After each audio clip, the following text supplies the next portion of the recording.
Welcome to this week's edition of Freedom and Prosperity Radio, the weekly radio news magazine presented by the Virginia Institute for Public Policy. Not that I play a lot of cards, but if I do gamble, it's usually something I have some say in the matter of. And I was taught very early on, if you're a mediocre poker player and you're up against a good one, try to get into a all hands on deck, push all your chips into the middle of the table, and then it's really just the luck of the deal. And then you stand at least a better chance of playing, one hand, one off. And it seems like the U.S. House of Representatives have picked up on that mindset and said, you know what? The heck with the midterms. We're going to do everything we've ever wanted to do now. Gosh, it is like they took Chris Horner's books, Red Hot Lies, Power Grab, and said, you know what, let's do all of this. And the heck with if he calls us a rent seeker. It is the oldest or maybe the second oldest scam in the world. Chris Horner is back on with his best-selling author, the Government Accountability and Oversight group as well. Chris, good morning. Thank you for taking some time out for this. Are you as stunned as I am at all the stuff that's in here? Good morning, Joe. I'm very disheartened. I mean, it's very, shocked but not surprised. I'm still at a loss after a few days to see just this rakish insouciance with they felt free to say, well, the public don't support what you want to do. Well, what do they support? Well, inflation reduction. Then call it that. And then even before the final vote, they stripped out the title of the bill. They actually stripped out the title of the bill from Inflation Reduction Act. It's in the yellow line version, just dropped. Because, as Harry Reid said, justifying lying about Mitt Romney, well, it worked, didn't it? Yes. So it's really, I should have a piece at the pipeline up. I haven't checked the-pipeline.org. This is as troubling for what it does as for the sign about the Republic, because this has been building, and I know for years we've been told, well, you oppose what I want to do, restructuring the economy, therefore you oppose clean air. Why do you say that? No, I oppose what you want to do. Well, it says Clean Air Act in the bill. What else do you need to know? Well, they're not fascist. It says anti-fascist in the name, you idiot. Of course, right. So Can't you read? We're at that point. Right. Can you read? Well, we're at that point. Mm-hmm. When you look at all the deal making that Joe Manchin managed to leverage, and boy, I don't want to play poker with him, but he got Chuck Schumer to take what is basically everything the Green Movement ever wanted, except in West Virginia. They've got pipelines and coal mining and oil drilling, and they've even got the oil company saying, "Yeah, I'm all right with this." And this is. And I joke because you were the first person to refer to rent seeking as the world's second oldest profession, but it really, this is every pork barrel, every bringing the bacon back to the district, every bit of Washington that for 35 years has just left me saying, oh my gosh, you're going to do that, you're going to trade this for that and the other thing. It's all rolled into one. This is okay, Congressman 433, what do you want, and what can we buy your vote for? And it seems to be in here. I have a colleague who I've heard you interview who will just end conversation when people express hope and they start pointing to whether it's Joe Lieberman years ago or Joe Manchin in particular now as the conscience of the Senate. Always be wary of that. Well, he killed this. Please do not put this man on a pedestal. He will disappoint you gravely in 5, 4. Well, my friend ends conversation to remind you by just saying every senator from West Virginia has his price. Well, it's much broader than that. Well, that's true. Every lobbyist has his price, and every lobbyist got his price, and the industry lobbyists will each time say, well, this time's different. I'll take he said he'd gladly pay me Tuesday, so why don't I give him the hamburger of today? And so there's a lot of promises of maybe a vote in the future on whether to agree to things we've opposed all along if you'd give us this numerous pounds of flesh now. So just remember, this is very AOC. It's an awful lot of the Green New Deal put in under the name of inflation reduction and deficit reduction. It will do neither. The name was even stripped out. And Paul Krugman opened a column with the confessory last week. The Inflation Reduction Act, which is mainly a climate change bill with a side helping of health reform, they didn't even try. They didn't even try. And this has been going. I think you recall years ago we talked about a memo I had obtained for the Competitive Enterprise Institute from Richard Windsor. Yes. It was a memo to the false identity email account of Barack Obama, Joe Biden's EPA administrator, Lisa Jackson. And the memo, it was called a non-paper. It was a strategic communications conversation. And it explained that the public aren't buying. They just don't care about polar bears and ice and stuff, but they really like children way more than polar bears and ice and stuff. So we have to rebrand our climate agenda, which they oppose, as about children struggling to breathe. And he said it in the memo by highlighting the children's health dimension to all our major initiatives. Wow. Yeah. We will also make this issue real for many Americans who otherwise would oppose many of our regulatory actions. Out. Greatest threat facing mankind. Didn't poll well. In. Your neighbor's child struggling to breathe. Is it about that? No, it is not. Will everyone fight to the death now claiming it is? Yes, they will. Same thing. And now, checks notes, global warming is really, what do they care about? Inflation reduction. You are being had. Oh, my God, This is a bad, bad sign. You are being had. Well, and the amazing thing is, when you talk about buying and selling, then there's Joe Manchin's, youthful sidekick, Kristen Sinema, who apparently was paid off for billions of dollars of money that's going to end the drought in Arizona, see the flooding going on in Las Vegas and Arizona right now. I guess they sent it to her on spec, expecting the payment. I don't know who she pays for all that rain, but I'm sitting here saying exactly what.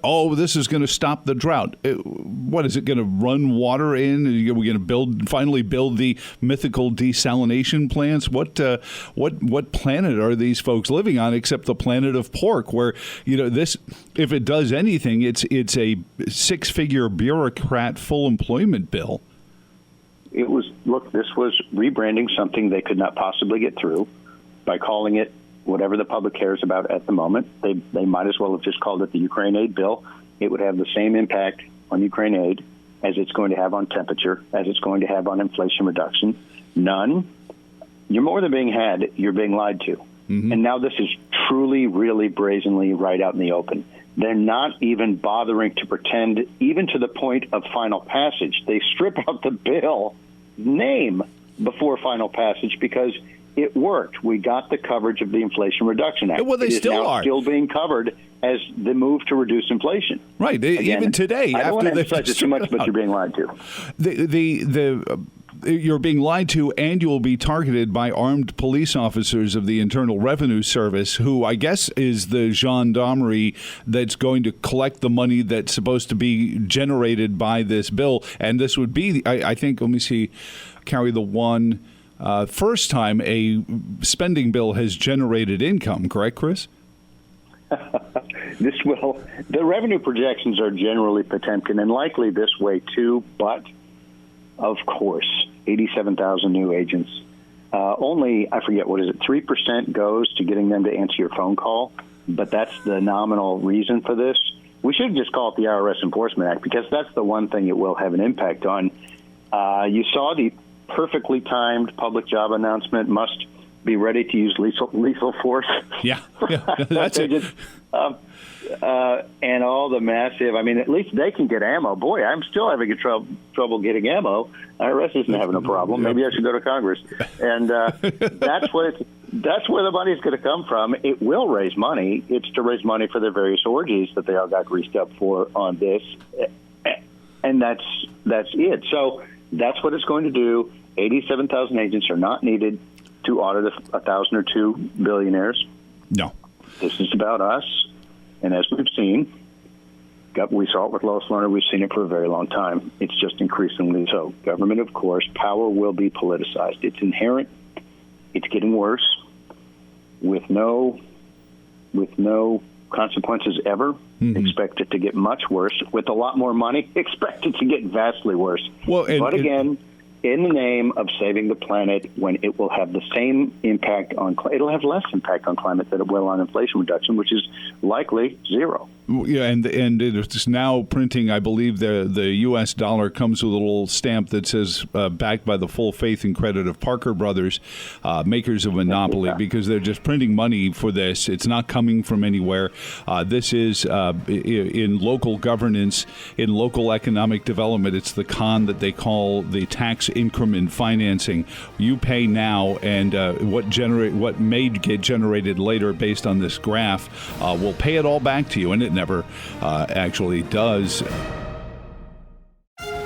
Chris Horner is on with us, the author of Red Hot Lies, Power Grab, Politically. And please, even if you've read them before, read them again, because it's what's happening. And whoever's in Congress in a few months is going to have to defund a lot of this stuff and take the slings and arrows of, you're trying to kill the baby harp seal, or whatever, the great sequoias of the Northwest. Chris, when you look at the fact that this bill, whatever it's called now, the bill formerly known as Prince, is also got a bailout, second one, I believe, for the Patient Protection and Affordable Care Act, on top of all the regulations on anyone who's got a house. But what was interesting, they decided to stop the laws that would punish you if you didn't upgrade the windows in your house or the appliances each time you sold it. They'll probably be back for that later. But they have massive subsidies for you to change all the windows in your house or change the plumbing in your house or your hot water heater.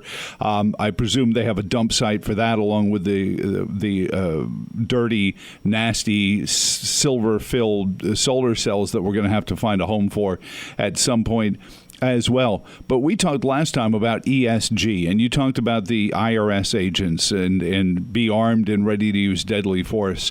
Are we seeing an ESG move in this as well, where that's where some of this money is going to come from, under compliance fees for ESG and making sure that not only are you putting in Energy Star windows, but you're not also visiting websites that we've deemed inappropriate and or buying products that we've deemed inappropriate with the American cryptocurrency. You reminded me of something. It's the bill formerly known as printing money. Printing money. Fighting inflation, one dishonest abandonment of Republican principles at a time. I sense the title of a column there somewhere. There is an awful lot. There are hundreds of pages of confession that the sales pitch for what we'll call renewables, those things that we left when we were able to leave because we found abundant energy. We used to be in the renewables age. I had getting physical therapy the other day where somebody was touting electric vehicles to me as they worked on my tendon. And I reminded them that vehicles were electric before the internal combustion engine, and the young man was just shattered. I said, yeah, and we were in the wind and biomass and solar age. Did you know that, in hydro? And we left because we could. And now hundreds of pages here confessing that the sales pitch, well, they're here, they're more competitive, they're economic, they've arrived, they moved out of the taxpayer's basement, is all, once again, sorry to use it, but at what point do we just point out that king is stark raving naked, the lies? Now, wait a minute. You said it was cheaper. Why did you accept the plea that if you don't give them these preferences and subsidies and kneecap the competition, they won't exist? Which time are you telling the truth? It's kind of like inflation reduction. Is that a choice? Do I have to be telling the truth one time? Which time are you telling the truth? But about this, the subsidies here are manifold, and it does go to what you're talking about. Among the many pages, there are 40 pages of amending the Clean Air Act in here. Strange thing for a spending bill to do something that Congress can't do. They can't. It's always, well, we don't want to open that up. Talk to any Republican. Well, you have to fix this, and clearly the agency's taking this authority and expanding it, and you're relying on the Supreme Court, and they're not always going to be there for you. Well, we don't want to open the Clean Air Act, which is a standard Republican talking point, which says they're much better at this than we are, and it's going to be much, much worse if we ever do. Our plan B is always meet here after we get our butts handed to us. So they ended up just amending it in a spending bill, and there were numerous mischievous provisions to try to cram down this, we've been calling it cap and tax, clean power plan. Mm-hmm. The Supreme Court, we discussed it in June, the Supreme Court finally drove a stake through it, and boom, in this bill was there were several provisions to try to get around that, written in anticipation of losing. Now, I don't want to get too inside baseball, but there were some good. The Wall Street Journal had a very good editorial on this. It was Shelley Moore Capito from West Virginia versus Joe Manchin in this. He was trying to kill the coal industry dead once and for all with these Clean Air Act amendments in a so-called Inflation Reduction Bill. Mm-hmm. Again, you're being lied to. And Shelley Moore Capito tried to strip these out, and she lost 50-50. Then she got the parliamentarian to say, yeah, this is a budget bill, and the budget impacts of this spending are de minimis compared to the policy impacts, and so it's improperly legislating in this bill. So the key one got taken out, and this is a provision I know because I heard people interviewed on your station. I've heard them on the business channels, senators, others pointing out this bill had $45 million here and 5 and 17 there for reimposing these the regulatory agenda the Supreme Court keeps killing. Yeah. Then there's some companion provisions that slip through. So all I'm going to say at the end of that eye-glazing, what does this have to do with the spending bill diatribe, is this is going to lead to a lot of billable hours for lawyers, a lot of fighting over space in briefs. This will be heard again. The D.C. Circuit will likely go, oh, yeah, well, now things have changed. And the Supreme Court will, again, with a 6-3 majority, say, would you please cut this out? Well, However, to finally answer your question, they did slip in more about the U.S. EPA laying the foundation for this assault on the ability to access capital, whatever your business is. They want to make sure it's very hard, including through confessions they force you to file, about how you're killing the planet, which is in violation of their environment, social, and governance investment standards for capital allocation. This is such a disappointing revelation of where we are, and it's so dangerous. And, everything we've talked about, including the, quote, ESG agenda, is in this supposed budget bill. Does it include lawyers from the Bloomberg Foundation to come into the AG's office to help enforce it? Because I remember that was the first time we drove a stake in the heart of it. And when somebody said, you mean they're not actually AGs? No, Bloomberg's just paying their interns' fee. But that's what I mean is you're criminalizing existence right now. Harvey Silverglate's going to have to rewrite his book. It's going to be 30 felonies a day for most Americans right now. Is this?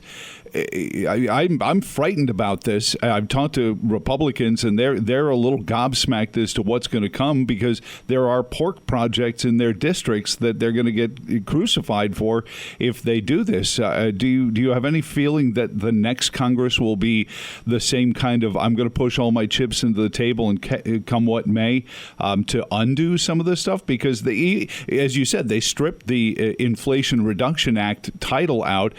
Even liberal commentators are saying, nah, it won't be 9% inflation, but it's not going to be 2 either. So we're going to be paying more every time out with money that's worth less and less. The key was to get the spending. The key was to slip in all these provisions they couldn't get and just call it inflation reduction. Why? Because that's what polled well. Will this get repealed? Well, to claim it will is the triumph of hope over experience. Elections are very much in doubt, but let's say even the trouble that certain people enabled in Georgia that led to a Senate that enables this. Just assume the projections where the Republicans lose Senate seats this time. Yes, lose Senate seats this time as if things stand. Let's say that gets reversed and things go great. Will they reverse this? No. That's not how things work. You remember it took 100 years to repeal the telephone tax to pay for the Spanish-American War, which someone might check. I thought it ended fairly quickly, and anyway, it was just rich people who had phones. And so, things don't get reversed. The Interstate Commerce Commission was so on for 100 years of it does what? I don't know, but it was the first one, and so they do stuff. You don't undo these bad mistakes. So this is a terrible, terrible sign, but all I can say is make people promise they will. Make them at least. It's going to be, the curate's egg. Oh, my egg's rotten. Oh, I'm sure there's some good parts in there, my lord. Pretty soon, this will be the curate's egg. Boy, this was a mess, but I'm afraid I can't I can't repeal it because, look, if I do on this Obamacare thing, they'll say I hate children. And if I do on this, then they'll say, and so no. You're stuck with it. That's all you can do is just get these folks to promise to just fight like hell with oversight and to try to make the case, which, again, they're not very good at, make the case that this just costs you more. I don't just mean the price tag. I mean, the cost will be multiples of what the price tag is, while the revenue projections obviously are phony. This is about the opposite of what we needed at the time. Mm-hmm. But again, watch. Well, we can't do this and that because the public absolutely reject it. Well, then what should we call it? Whatever they do support. That's what happened here. Yeah, a dear friend of mine says if you wanted to euthanize every dog on the planet, you would write a bill called the Clean Streets and Quiet Neighborhoods Act, and everyone would vote for it. And it's like, gee, where'd all the dogs go? Right. Chris, I really appreciate your insight. I have a feeling we're going to need it a lot more going forward. I was given hopeful, that at the end of World War II, the Republican Congress did, garrote a lot of the New Deal stuff that was already there, left the programs, and we just, kind of find these dusty old programs saying, hold it, we could use that. There's no money in it, but let's give it some money and see what happens with it. I hope I'm proved wrong. Truly, I hope I'm proved wrong. This time's going to be different, Joe. Well, then we need your phone number, and God, we miss Pat Michaels more than ever right now for this. But I'm glad we still have you. And don't let your therapist find out who you are, because he might, that tendon might. Well, no, that doesn't feel like it's stretching now. And but I appreciate, as always, your friendship, your contributions to the program, and please, you write more, get it out there more, because it's Here, Hold My Beer. Is that what they changed the name to? The Here, Hold My Beer? Hold My Beer Act of the second half of 2022. Oh, my gosh. It's Part 1. Well, we'll look forward to continuing to watch your writings at govoversight.org, and we'll have you on again very soon. Again, please, before the summer's over, Red Hot Lies, Power Grab, Politically Incorrect, Go to the Beach that wasn't supposed to be there 10 years ago. And Chris, thank you, sir. I appreciate it, and you have a great week. You too, Joe. Thank you.